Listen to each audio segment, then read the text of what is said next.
First things first, ignore any bird sounds you may be hearing in the background because I have to record this in my room today and the window's open. It's a little loud, but it's the quietest place I can find right now. Sup my peoples, Maya here, ready to start off a new series of videos.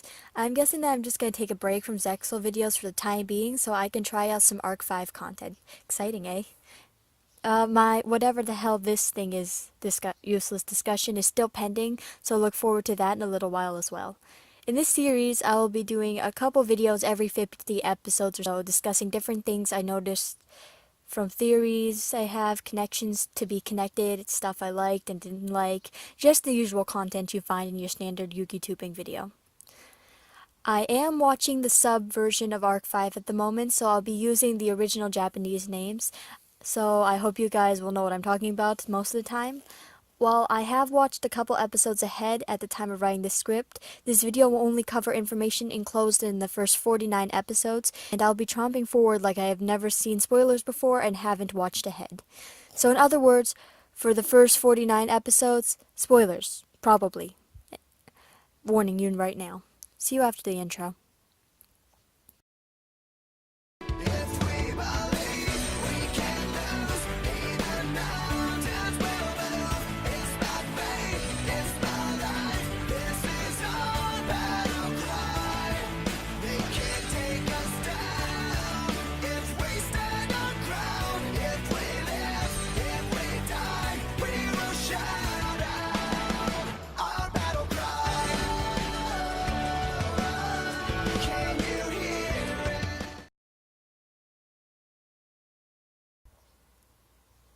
Okay, so in this video, I think I'm going to only discuss our main character and his main summoning method.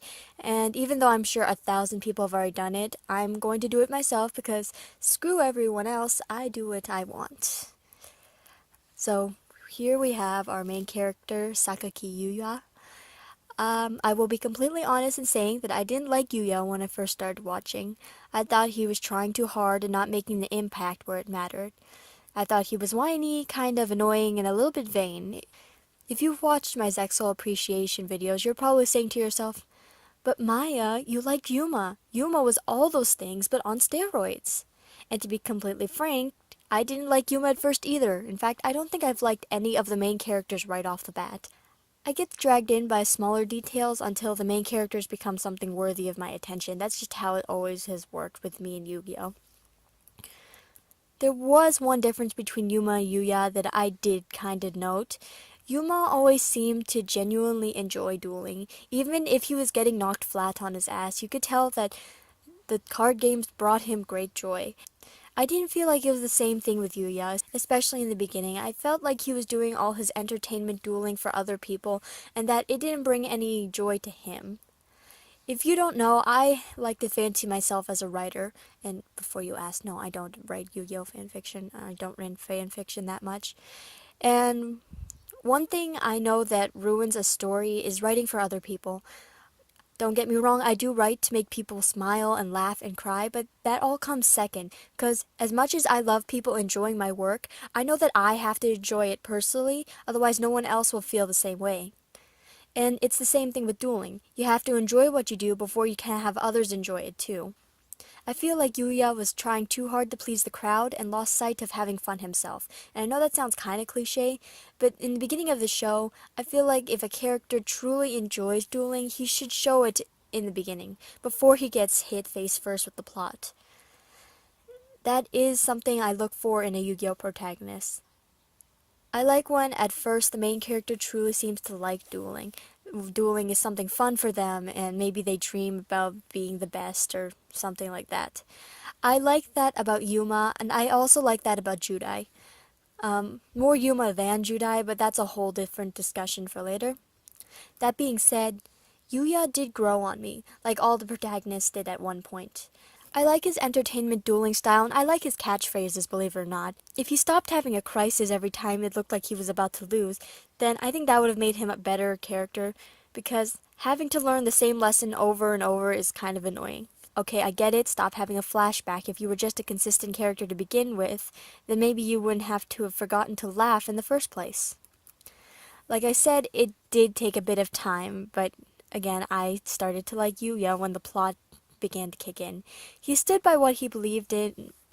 He stood by what he believed was the right way to duel, that it should be to make people laugh and smile, which I thought was a really great thing. Especially with all the conflict buzzing around, it got me super excited to watch his duels because in the end he would stick to his guns. I know that Yuya is a little bit younger than the first three protagonists, Yugi, Judai, and Yusei, so I want to point out one good thing they can get out of a younger character, besides marketing to the younger audiences. With younger protagonists, you can always start out with a certain level of naivety, and then you can watch as that naivety is slowly stripped away layer by layer. Younger people tend to bounce back from trauma more easily, so you can still have the character learning that the world is in such a nice place and that dueling can be used for conflict, while the character still maintains their same sort of moral grounds that they believed in the beginning of the show. As Reiji said at one point, the younger generation is more adaptable to new things, so they can work with a changing world. And I think that's a pro in favor of a younger protagonist. Pros for protagonists. That being said, I don't like that the recent protagonists are so young, but from a writer's point of view, it does give a lot of flexibility. I love how Yuya, at least through this season, at the end of the day can remember that he believes that dueling is to make people smile and not to be used as a tool for conflict. As things get darker and darker around him with kidnappings, body doubles, and people getting turned into cards, he still eventually remembers what drove him to be a duelist in the first place, and that's probably one of my favorite things about a protagonist. And speaking of darker things happening, I also really enjoy watching Yuya succumbing into darkness, and I'm glad that they're working that angle so early in the plot.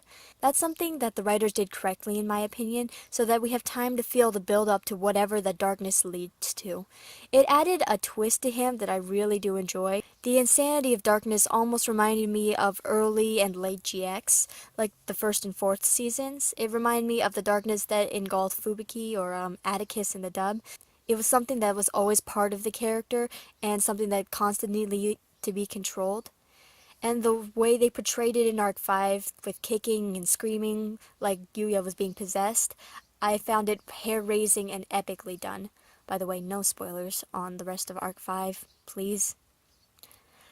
I could probably do an entire video talking about the 4 Yuyas running around the show, so I'll refrain from talking about it too much here. I do think that all of these different versions of himself is something pretty cool that the show has to offer. My only problem with it is this. They all have really big eyes for a reason, yet the characters don't even notice that the Yuya doppelgangers don't have the same eye color. Also, the hairstyles. You can't change your hair with the snap of the finger, especially in anime, where a different hairstyle usually means you're a different person. But that's just me nitpicking. Don't think too much about it, honestly, because I don't really care. It just kind of bothered me a little bit here and there. Well, that aside, I can't wrap up a discussion about Yuya without talking about pendulum summoning. Hey, did you just summon a bunch of monsters in one turn? Yeah, so? That's against the rules, isn't it? Screw the rules, I have pendulum summoning. You have what? Yep, this is why I'm not a voice actor. Like my first impression of Yuya, my first impression of pendulum summoning was not all that positive. For those of you who may not know, basically you set 2 pendulum monsters with different scale numbers on your duel disc, and then you can summon any monsters from your hand or your extra deck whose level falls between your 2 pendulum scales. So if you have a scale 1 pendulum monster and a scale 8 pendulum monster, and you set them down, you can summon any monsters from your hand or extra deck whose level falls inclusive of 2 to 7, no questions asked. That basically throws the tribute summoning rule straight out the window. I forget the actual numbers, so correct me if I'm wrong. But you basically, for a level 5 or 6 monster, you usually have to tribute 1 monster to get them onto the field. And then for a level 7 and up, you have to tribute 2 monsters. But with pendulum summoning, so long as you have a high enough inclusive scale, you can bring out your high level monsters in a blink of an eye. But instant full field. From the card game aspect of this, it feels absurdly overpowered. It makes the game way too easy. You could pull out powerful monsters without even trying, and honestly, even now, I still don't really like pendulum summoning all that much because I always enjoyed watching characters find these weird ways to get multiple monsters on their field at one time using monster effects or spell cards. Pendulum summoning just took the majority of that fun stuff away from me. Even so, pendulum summoning has begun to grow on me a little. I can't really state any relevant reasons why I'm starting to like it, other than it's growing on me. Pendulum summoning still seems really overpowered, and I will never ignore that fact. But in retrospect, with all the different summoning methods we have in this show, I suppose standard dueling needed to pull something dramatic, otherwise all standard duelists would get thrown into the dust against fusion, synchros, and exceeds users. And let's face it, the only standard duelist who could probably face up against all these new summoning styles would probably be Yugi, because king of games, bitch. And before you even say it, yes, I'm aware that you can use pendulums for other types of summons, like synchros, exceeds. It makes exceed summoning so much easier. But I just have to ignore that fact for now. I think that just as a reason to boost up standard dueling, I can probably learn to accept, if not kinda like pendulum summoning. I can even ignore the fact that Yuya pulled a new summoning method straight out of his ass, because with all the different summoning methods around, I think that for this show it was justified. Anyway, I think comment your thoughts below. This is my video on Yuya and Pendulum summoning in the first 49 episodes. It's a shorter one today because I'm learning that you can't say everything in one video. In the next one, I'm going to start talking about Heartland and the characters who came with it, because as a Zexal fan, that just hooked me like a fish. I'm also planning a discussion on Judah, Yuma, and Yuya, comparing and contrasting them as characters and how they developed. Mostly focusing on Judah and Yuma, but I'll probably throw in a couple things about Yuya in there too. Anyway, hope to see you there. Comment, subscribe for more content. Leave behind some ideas for useless discussions like my Kaido nearsighted video that I have linked above. And see you in the next video.